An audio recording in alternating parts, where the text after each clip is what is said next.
Hey everybody, it's time again for an episode of 19 Cats and Counting.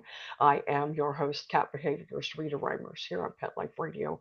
We have an awesome guest for you today, Bethany Hsia, Dr. Bethany Hsia. We're going to talk about something that we all have to face, and that is the death of our pets. We'll be right back after this message.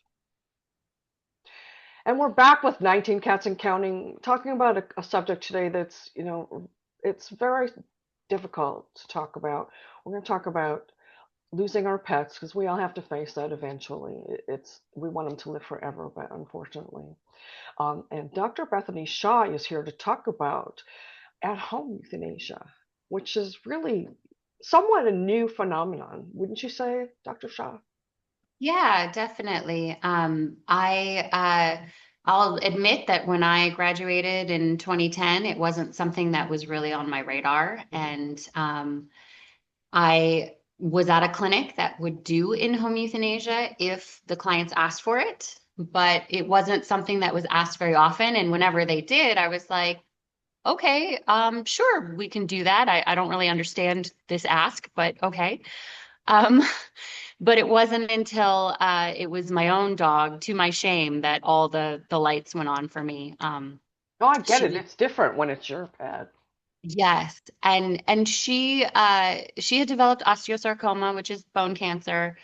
And so the treatment for that is to amputate, and then we gave her chemo after the fact, but we really only got a couple more weeks with her. It was about 2 months. Oh, And so she was a tripod at that point and getting I had around one with of kids. those. Yeah. So, and for cats, sometimes they manage a little easier. She was a mid-sized dog, so she Mhm. was not used to needing to be lifted Oh, and right. and yeah, so it was a matter of dignity for her. Sure. But we also have kids. My husband and I have two kids who were pretty little at the time. And so when it was time to say goodbye to my Getty girl, we could go where she was already laying down. We didn't have to move her. And then our kids were able to be aware of what was happening and as engaged as they wanted to be Right. without, me having to chase them down when they wanted to wander away and toddle off. So that's when I was like, oh my gosh, this is better for all of us. And Definitely. So your yeah, I kids want. from a young age kind of get to understand the process before it's too traumatic for them, right? Right. And for my children, that was their first real experience with the loss of a family member. Mhm. So I mean, I don't want to call it a training ground because it's not training, it's the real deal, but it's an introduction to grief and Mhm. how to understand life. So yeah, it's a very important moment for the whole family. Were you able to, I know your husband's a veterinarian too, were you guys able to do it yourselves? Or did you have somebody come do it for you? He did it. I couldn't do it for myself. I'll be honest, my vet brain went out the window. I couldn't even say for sure when it was the right time. I get it. Which it's so funny because we have a quality of life scale on our website to help like put this into a little bit more of an objective um light. Yeah, if you're wrestling with a decision and you're just not sure. Of course. And so I was like, oh, babe, I don't know. He's like, well, why don't you do the quality of life scale? And I was like, duh. Of course that makes sense. And so he helped me. He was the vet and I was the pet parent. And he was the one who was able to actually provide the medications for her and Mm. I could just be mom. So Something um, you said there, really important. You didn't have to move her. A lot of pets, when they get to that stage of life, they're in pain, and moving them just causes a lot of not just emotional discomfort, but physical discomfort. Yeah, physical discomfort, sometimes logistically not possible if you're Mhm. talking about a large dog and a smaller Sure. frame human. Mhm. Um, but also just the anxiety of being moved. Why am I being moved? What's happening? And like you said, physical discomfort of it. So it really is. a special thing that we can go where they've already chosen to be comfortable. And you're the behaviorist, you can speak to this more, but cats a lot of times will withdraw and they want Yes, to kind of hide they and do. be more secure. And so if we can go to where they already have chosen a place, sometimes that's a gift and a piece of maintaining their dignity and their personality, Definitely. honoring them. I remember when my pumpkin kitty, he died at home, but he was 17, and I just could tell something was different, right? And Mm. he would go lay down someplace, and I'd go over like, "What's going on with you?" And he'd look at me like, "Oh, I'm trying to die. Go away." I was going to take him in the morning, but he found himself a spot, and I stopped going in to check on him because every time I went in, he looked at me like, "You're interrupting my process." Mm-hmm. So he did pass, and it was peaceful. Mm. But Yeah. I've had others, that I've taken into the vet's office, and Mhm. I didn't know you guys covered my area. Let my listeners know I live in a very small town in South Carolina, Lancaster. I don't say it right, Lancaster. That's how they say it down here. I'm from up north. Um, we have one vet in town, and he's awesome. I mean, the office, there's like four vets in it, but Yeah. the medical director is my vet. But it's still full of anxiety. Am I Yeah. doing the right thing? Have I made the Yeah. right decision? Yeah.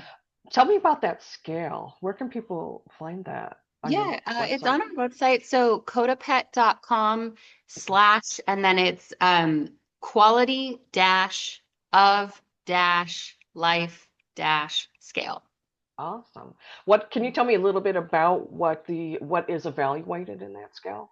Yeah, yeah. So we're looking at eating, drinking, mobility, things that the pet still enjoys doing. And so there's simple questions that you can then answer, and it'll translate into a scale. Hmm. What I find to be most useful about it is it can be repeated. So if you have a pet who's getting aged and, starting to maybe show some signs of quality of life changes, Hmm. you can repeat take it and then map their progress. So if you take it and they're not quite ready yet, you can take it later when maybe some of the things have changed about their demeanor. Absolutely. Or even, my memory doesn't extend past last week sometimes. I So understand. if I'm trying to see the forest for the trees and take a step back, I can forget like, oh yeah, this has changed a lot over the Hmm. last month. Or no, actually things are kind of leveling out right now. We're in a good place. Hmm. And it can also be, the results can be shared with other family members or with your veterinarian. So Oh, then awesome. they're aware of kind of what changes are happening and that That's sort of thing. great. I Um, love that. I wish I'd known about that. My boo boo, he's okay now, but he was really close to death for a little while. He pulled through because my vet's so freaking awesome. I love him so much. yes. But that's good to know that's out there because I mean he's 17. I have a lot of older cats, and he's frail. He's put some weight back on, and he's doing well, but another year or two maybe. Yeah. On the other hand, I have a 20-year-old cat. Nothing wrong with her. She still Doing good. does zoomies, and she looks Oh, younger than I all love of it. them. I So you just love it. never know with a cat, right? And things can change on a dime. Yes. Well, and they're all individuals and just like us, some of us are blessed with better genes than others and Right, obviously some of our pets come to us not as young in the process and we don't always know kind of what their beginning stages right, had looked like and that right. sort of thing too. Um, Another thing that I found helpful, unfortunately, was after the fact with my girl. I had taken photos, right up to the end. And it wasn't until about a year later when I looked back at those photos Yes, I've been there. that I was surprised to see what she really looked like because in my head, I was looking through my heart, right? I saw who she was Yeah. for all those years prior, but I didn't see how she really was looking at the end. So it can be difficult to do, but I think, taking a photo once a week and then kind of putting together a little folder where you Mhm. can scroll back and look at physically any changes that you're seeing in your cat or your dog. Um, it would have been helpful to me at that time Yeah. to reassure myself that yes, I was at the right place and doing the Right. right thing. I have like 24,000 photos. That's my boo boo, by the way, the one that almost passed away. Oh, He's a little more handsome. frail than that now. Mm. Um, but I love that you said that because it's sort of like when you're losing weight. I used to work for Richard Simmons, so I equate a lot of Oh, things to okay. that. You do it so gradually, you don't see it. Somebody Yeah. else will see it because they haven't seen you in a while. It's the same with your Mm. animals when they get sick. It happens, the weight loss and the changes in their physical makeup happen so gradually. You don't notice it until you, like you said, look back on an old photo. I looked back on some really old photos of Boo Boo. I'm like, oh my gosh, she looks like a whole different cat, right? Yeah. Yep. It's Yeah. sad. It This is. is a good time for us to take a quick break. Let's come back and talk a little more about that. And then I want to talk about your company, how you started it, and why you started it. We'll be right Okay. back after this message. And we're back again with 19 Cats and Counting. I am your host, cat behaviorist Rita Reimers. I am certified. Visit ritareimers.com if you need any behavior advice. I have lots of free stuff out there. But right now we're talking to Dr. Bethany Hsia, and I'm saying it right, yay, about Coda Pet. Did I say that right? CodaPet.com Yes. and at home euthanasia, which I think, I won't say if, when I have to face another challenge like that, I think I will definitely opt for that. So we were talking about noticing the changes in your pet along the way as maybe their illnesses are progressing or just as they age. Hmm. Yeah. I think that it's always helpful to have an objective view because we can get so wrapped up in, uncertainty. Hmm. I'll say a lot of times, in the in-home euthanasia side, when I'm meeting a family and I ask, do you have any questions for me? Inevitably, the question is, I want to know I'm doing the right thing. Sure. And a majority of the time, the pet is in this window of time where this is an appropriate choice. Hmm. Now, is it today? Is it tomorrow? Is it next week? That's between the family and the pet, right? Right, right. But us vets, we have a window where this is an appropriate, way to move forward. We were talking earlier about how every pet is different, every family is different, and so your goals for this pet may be that you want to preserve their dignity in a certain way Right. because dignity to them looks different than dignity to your other cat, Hmm. or what the goals of the family in terms of sometimes we have son or daughter away at college, and we're trying to get them to spring break so that the child can come home and Right, right. participate in that goodbye. Um, so As long as the animal's not suffering, you can do that. correct, and there's a lot we can do for hospice, palliation. There's a lot that can be done in the vet world to help keep the pet as Like comfortable as like possible. palliative care. Exactly. Yeah. I just went through So, that with my dad last year, so I didn't even know that word until last year. yeah. Yeah. So I guess I should just share palliation or palliative care is when you're no longer trying to fix the problem, you're not trying to cure a disease, but you're just trying to keep the patient as comfortable as possible, improve their quality of life for as long as possible. And again, those goals are going to be different, right? Hmm. What is an acceptable level of, decline in terms of is the pet able to get around and feed themselves? Are they able to groom themselves still? And for some cats, that's not a big deal. For other cats, they're very fastidious, and Yes. that matters so much.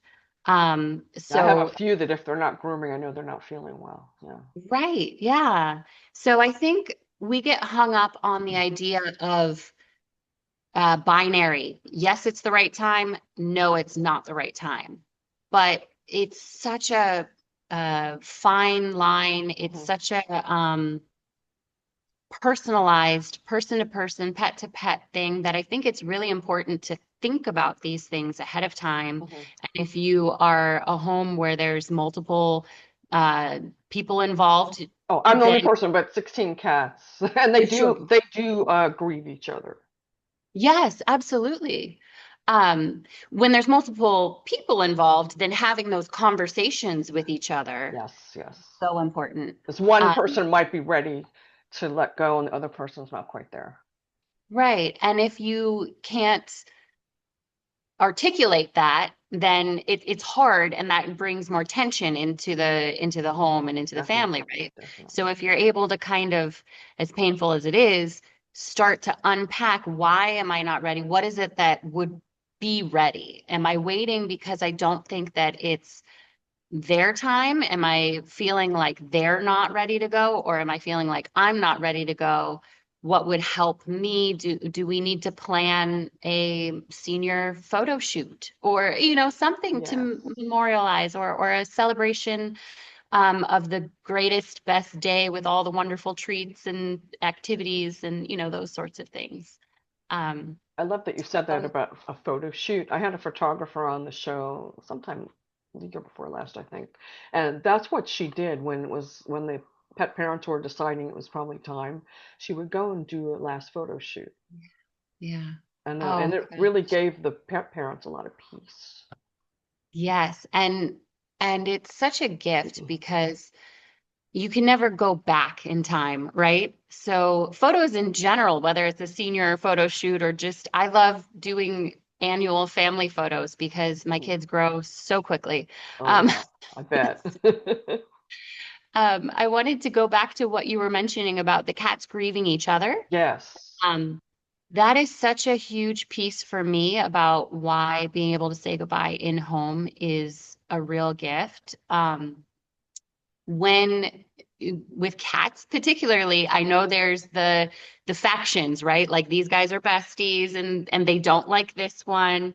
Yes, Um, oh my gosh, yes. Do you live here? You sound like you're describing, and it changes sometimes. right.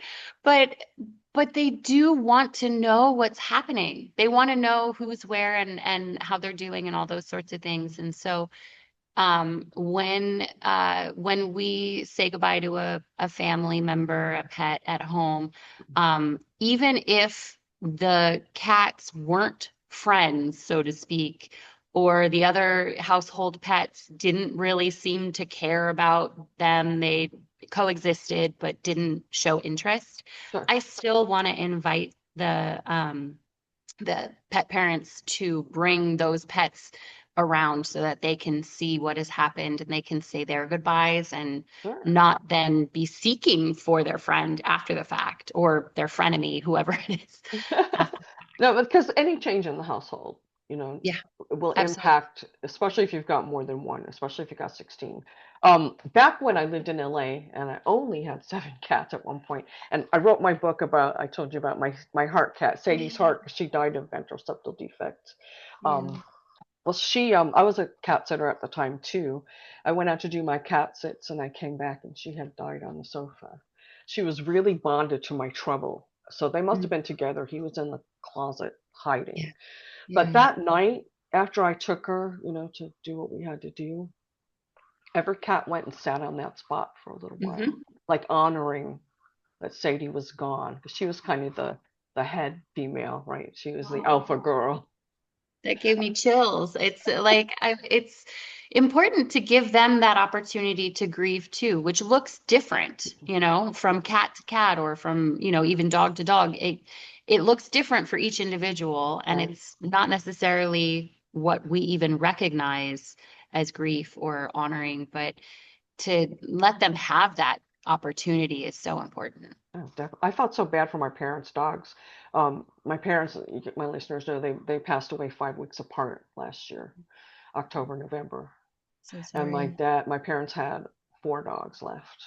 And then the youngest one, the littlest one, not youngest one, he had to be put down because he had some kind of tumor behind his eye. It was starting to bulge out. So this poor dogs, this other three, they went through losing my mom, losing my dad, Yeah. losing their home, losing their buddy. It was just a lot of grief for them, and I could tell it made a difference in their personalities. Luckily, because my mom was in the rescue world, I had a rescue here that helped me place the dogs in other Mm. homes, and they actually got placed separately, which I think might have been good for them Mm. because all the changes they were starting to do some infighting. So Oh, the same okay. with the cats. When there's a change like that, even if you didn't think they were buddies, you might see some hierarchy changes or some friendship shifts Yeah. along the way. Yeah. But I think if they see it happen at home and the pet just doesn't suddenly, where'd he go? He's gone. Right. It Right. makes it a little bit easier on Right. them. It brings closure for sure, in ways that we can't really give it to them, Hmm. if the pet is removed from the home prior, Yeah, to because they look passing. for each other. I've seen that and times when I've had to do it that way. So let me ask you, how did you get involved in this? Is your whole practice just this now? Yeah, so we started, there's three of us veterinarians who got together and formed Coda Pet. I'm doing Coda Pet exclusively. Nice. And we, the three of us, it's myself, my husband, Dr. Gary, and then Dr. Karen Whala is our third veterinary co-founder.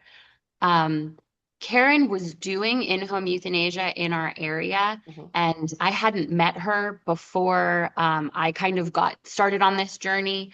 Um, I was mentioning earlier before we were recording that when I graduated from vet school, I was aware of in-home euthanasia because occasionally we would have folks ask for it, and I was like, okay, yeah, sure, I can provide that. It's kind of an It was interesting weird request. before it took off. Yeah. Yeah, and this was, early 2010s, so I was comfortable with the process, but didn't quite get it until it was my own dog. Mm.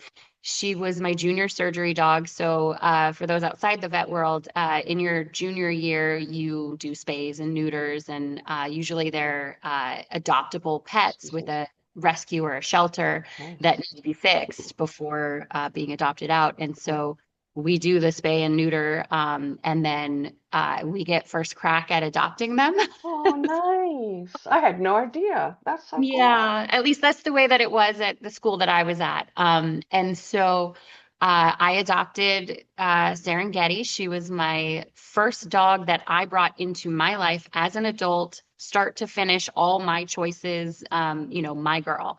Yeah, the So first one's always special. oh, yeah. So she's, as they say, my heart dog. And fast forward a number of years, she developed osteosarcoma, bone cancer. And the treatment for that sounds terrible, but the treatment is to amputate the limb Hmm. and then chemotherapy. We did what we could for her.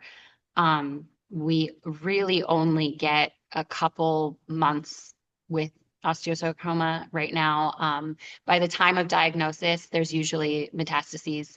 So that was the case with her. We only got a couple months, but when it was time to say goodbye, we were able to go where she was already comfortably laying down.